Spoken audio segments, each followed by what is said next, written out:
ഈ വീഡിയോ കണ്ടപ്പോഴേ അറിയാതെ കണ്ണൊന്ന് നിറഞ്ഞുപോയി. ഒരു പഴയ കാര്യം ഒന്ന് ഓർമ്മ വന്നു. ഹലോ എൻ്റെ കുഞ്ഞുമക്കളെ, ആ വീഡിയോ കണ്ടപ്പോഴേ ഒരു പഴയ കാലത്തെ ഒരു സംഭവമാണ് ഓർമ്മ വന്നത്.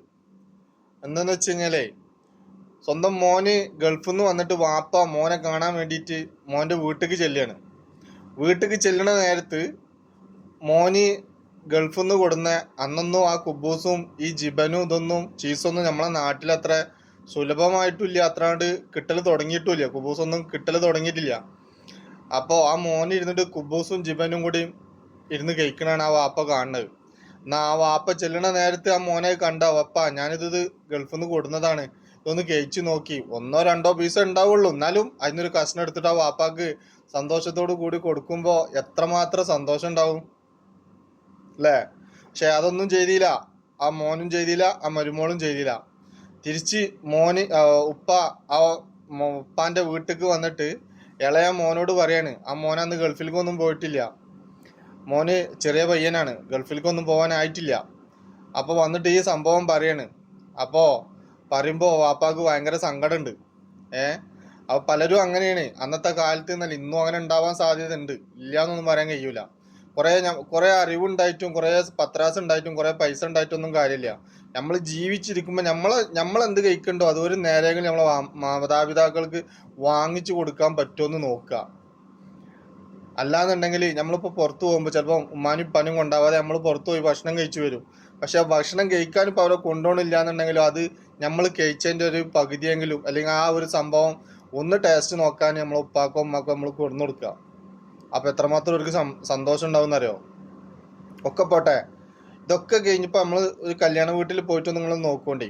അപ്പോൾ അവിടെ ഐസ്ക്രീമും ചോക്ലേറ്റും അങ്ങനത്തെ ഒക്കെ കൊടുക്കുന്ന സ്ഥലത്ത് ഏറ്റവും കൂടുതൽ കൂടി നിൽക്കുന്നത് ഈ വയസ്സായ ആൾക്കാരും അതുപോലെ തന്നെ ചെറിയ കുട്ടികളുമാണ്. ഇക്കാരം എന്താ, അന്നത്തെ കാലത്ത് ആ വയസ്സായ ആൾക്കാർക്ക് അത് കഴിച്ചിട്ട് പൂതി തീർന്നിട്ടുണ്ടാവില്ല, അല്ലെങ്കിൽ അവരെ ആവശ്യത്തിനനുസരിച്ച് അവർക്ക് വാങ്ങാൻ പറ്റിയിട്ടുണ്ടാവില്ല. ഇന്ന് ചിലപ്പോൾ നമ്മളെ തലമുറക്ക് അതൊക്കെ എല്ലാം എന്താ പറയുക രുചിച്ചിട്ട് നമുക്ക് മടുത്തിട്ടുണ്ടാവും. പക്ഷെ അവരതൊന്നും കണ്ടിട്ടും കേട്ടിട്ടും ഉണ്ടാവുള്ളൂ. പക്ഷെ അവർ കഴിച്ചിട്ട് അവർക്ക് ഒരു എന്താ പറയുക അതിൻ്റെ ഒരു രസം വന്നിട്ടുണ്ടാവില്ല. അതൊന്ന് ഒക്കെ പോട്ടെ, ഇതൊക്കെ കഴിഞ്ഞ് ഇപ്പം നമ്മളെ വാപ്പ മരണപ്പെട്ട് കഴിഞ്ഞാൽ ഇതൊന്നും ചെയ്തു കൊടുക്കൂല. ആ വാപ്പാക്ക് ചിലപ്പം വാപ്പാൻ്റെ വീട്ടിലേക്ക് ഒരു സ്വന്തം വണ്ടി പോകാനുള്ള സൗകര്യം ഉണ്ടാവില്ല. ഒരു 3 അടി വയ്യോ അല്ലെങ്കിൽ ഒരു നടവയ്യോ ഒക്കെ ഉണ്ടാവുള്ളൂ. ഒരു എന്താ പറയുക, മോന് നല്ല പത്രാസിൽ ജീവിക്കണ്ടാവും. ഞാൻ ജീവിക്കണ്ട എന്നല്ല പറഞ്ഞത്, ഇതൊക്കെ നമ്മൾ ആലോചിക്കേണ്ട കാര്യങ്ങളാണ്. അപ്പം അതുകൊണ്ട് പറയാണ്. അതുപോലെ തന്നെ എന്താ പറയുക, മാപ്പാക്ക് ചിലപ്പോൾ ആ വീട്ടിൽ മൂത്രമൊഴിക്കാൻ ഭാഗത്ത് ബാത്റൂം ഉണ്ടാവില്ല, പുറത്ത് പോയിരുന്നിട്ട് മൂത്രമൊഴിക്കേണ്ടി വരും. ആ പ്രായമായ മനുഷ്യനൊന്ന് മൂത്രമൊഴിക്കാൻ പുറത്തേക്ക് പോകുമ്പോഴത്തേനുള്ള അവസ്ഥ ഒന്ന് ആലോചിച്ച് നോക്കണം. പക്ഷെ അങ്ങനെ എന്തെങ്കിലുമൊക്കെ അസുഖങ്ങളൊക്കെ വരുന്ന നേരത്ത് ചിലപ്പോൾ എന്താ പറയുക, ഇപ്പോൾ ഉള്ളിൽ എന്തെങ്കിലും സജ്ജീകരണങ്ങൾ ചെയ്തു കൊടുക്കും. പക്ഷെ എന്തെങ്കിലും രോഗം വന്നു കഴിഞ്ഞാൽ ആ ഉപ്പാനെ താങ്ങി പിടിച്ചിട്ട് എല്ലാവരും കൂടി താങ്ങി പിടിച്ചിട്ട് വേണ്ടി വരും അപ്പുറത്ത് എത്തിക്കണമെന്നുണ്ടെങ്കിൽ, റോട്ടിലേക്ക് എത്തിക്കണമെന്നുണ്ടെങ്കിൽ. നമ്മൾ എത്ര സുഖിച്ചിട്ട് എന്താ, നമ്മളെ മാതാപിതാക്കൾക്ക് ഇതൊന്നും ചെയ്തു കൊടുക്കാതെ നമ്മൾ എത്ര പത്രാൻസ് കാണിച്ചിട്ട് എന്താ. ഞാൻ വാപ്പ മരിച്ചു കഴിഞ്ഞാലുള്ളൊരു അവസ്ഥ എന്താണെന്നറിയോ? ആ വാപ്പ മരിച്ചു കഴിഞ്ഞ് കഴിഞ്ഞാൽ ഈ മൂത്ത മോൻ ഗൾഫിലാവും. എന്നിട്ട് ആ മൂത്ത മോന് എല്ലാവരും അറിയിച്ചിട്ട് എൻ്റെ മോൻ വരാണ്ട്, എൻ്റെ മോൻ വന്നിട്ട് മതി മയ്യത്തെടുക്കലെന്ന് അറിയും. എന്നിട്ട് ആ മോൻ വരുവോളം കാത്തുക്കും. എന്നിട്ട് ആ മോൻ വന്നിട്ട് മോൻ എന്താ ചെയ്യുക, പള്ളിക്കത്തെ ഫസ്റ്റത്തെ സ്റ്റെപ്പിൽ ആ മയ്യത്തിന് മുന്നിൽ പോയി നിന്നിട്ട് മയ്യത്ത് നിസ്കരിക്കാനും, പിന്നെ അവിടുന്ന് പള്ളിക്കത്തെ വേണ്ടപ്പെട്ടവരൊരു ചോദ്യമുണ്ട്, ഈ മരിച്ച വ്യക്തിക്ക് എന്തെങ്കിലും ബാധ്യതകൾ ഉണ്ടെന്നുണ്ടെങ്കിൽ ഇന്നിയാൾ ഇത് ഏറ്റെടുത്തിക്കണ് എന്നൊരു പറച്ചിലും കൂടി ഉണ്ട്.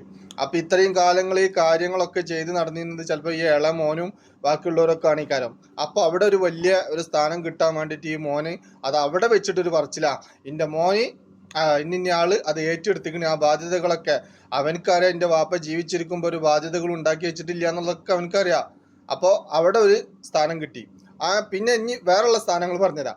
മരിച്ചൊക്കെ കഴിഞ്ഞ് പള്ളിക്കൊക്കെ കൊണ്ട് മറവ് ഇതെല്ലാം കഴിഞ്ഞ് പിന്നെ കുറച്ച് കഴിയുമ്പോൾ എവിടെയെങ്കിലും എന്തെങ്കിലും ഒരു പരിപാടി പള്ളിക്കലോ അല്ലെങ്കിൽ മദ്രസിലോ അല്ലെങ്കിൽ എന്തെങ്കിലും പരിപാടി നടക്കുമ്പോൾ ഞാനൊരു 3000, ഒരു 5000, ഒരു 8000, ഒരു 10000 ധാര ബോധിപ്പിക്കാണ് എൻ്റെ മരിച്ചുപോയ വാപ്പാക്ക് കൊടുക്കുക. ജീവിച്ചിരിക്കുമ്പോൾ ചെയ്യാത്തവന് പിന്നെ മരിച്ചു പോയിട്ട് എന്ത് കൊടുത്തിട്ട് കാര്യടോ? ജീവിച്ചിരിക്കുമ്പോൾ അവരെ തൃപ്തിപ്പെടുത്താത്ത മനുഷ്യൻ മരിച്ചു പോയിട്ട് കൊടുത്തിട്ട് ജനങ്ങളെ ബോധിപ്പിക്കാനാ. എന്നിട്ട് ഒരു പാവപ്പെട്ട പെണ്ണിന്റെ കല്യാണം ഉണ്ടെങ്കിൽ ചിലപ്പോൾ അവിടെ ഒരു 10000 കൊടുക്കും, അല്ലെങ്കിൽ ഒരു 5000 കൊടുക്കും, അല്ലെങ്കിൽ ഒരു 6000 കൊടുക്കും. എന്നിട്ട് അവിടെ പറയും, ഇനി ഞാളെ മോൻ എങ്ങനെ പോയാലും മരിച്ച വ്യക്തി മരിച്ചു പോയിട്ടുണ്ടെന്നുണ്ടെങ്കിലും മറ്റുള്ളവരുടെ ഇടയിൽ പറയലെന്താണെന്നറിയോ, ഇന്ന ആളെ മോന് ആ പേരെന്നെ അവിടെ ഉണ്ടാവുള്ളൂ. നമ്മളെ ഉപ്പയാണെങ്കിൽ നമ്മളെ ഉപ്പാന്റെ പേരെന്നെ ആരും പറയുള്ളൂ അല്ലേ? അല്ലാതെ ഇന്ന ആള് ചെയ്തെന്ന് അവിടെ പറയില്ല. ഇന്ന ആളെ മോനാണ് ആ ചെയ്തതെന്നേ പറയുള്ളൂ. അപ്പോഴും ആ വാപ്പാന്റെയും ഉമ്മാന്റെയും ആ സ്ഥാനം അവിടെ ഉണ്ട്. അപ്പൊ ജീവിച്ചിരിക്കുമ്പോ ചെയ്യാത്തത് മരിച്ചിട്ട് ചെയ്തിട്ട് എനിക്ക് തോന്നുന്നത് വലിയ കാര്യമാണ്. ആരെ തൃപ്തിപ്പെടുത്താനാണ്? അന്ന് അവര് ജീവിച്ചിരിക്കുമ്പോ തൃപ്തിപ്പെടുത്താത്ത മനുഷ്യര് പിന്നെ മരിച്ചിട്ട് അവർക്ക് വേണ്ടിയിട്ട് ചെയ്തിട്ട് എന്താ കാര്യം? ഞാൻ ചോദിക്കണേ, ഞാൻ കണ്ട ഒരു അനുഭവമാണ് ഞാൻ പറയുന്നത്. അത് അങ്ങനെ കാര്യം ഉണ്ടാവും. അത് അള്ള സ്വീകരിക്കട്ടെ, ചെയ്യണ്ടെന്നല്ല പറഞ്ഞത്. പക്ഷെ ജീവിച്ചിരിക്കുമ്പോൾ ചെയ്യാൻ പറ്റുന്നത് ചെയ്യാം, മരിച്ചു കഴിഞ്ഞിട്ടല്ല ചെയ്യേണ്ടത്. പിന്നെ ജനങ്ങൾ വലിയ ഒരു സ്ഥാനം കിട്ടാൻ വേണ്ടിയിട്ട് ചെയ്യണത് അത് അള്ളാഹ്ക്ക് വേണ്ടി ചെയ്യണതല്ല, ജനങ്ങളുടെ ഇടയിൽ വലിയൊരു സ്ഥാനം കിട്ടാൻ മാത്രമേ ഉള്ളൂ. നമ്മൾ പഠിച്ചതും നമ്മൾ മനസ്സിലാക്കിയതും അതാണ്.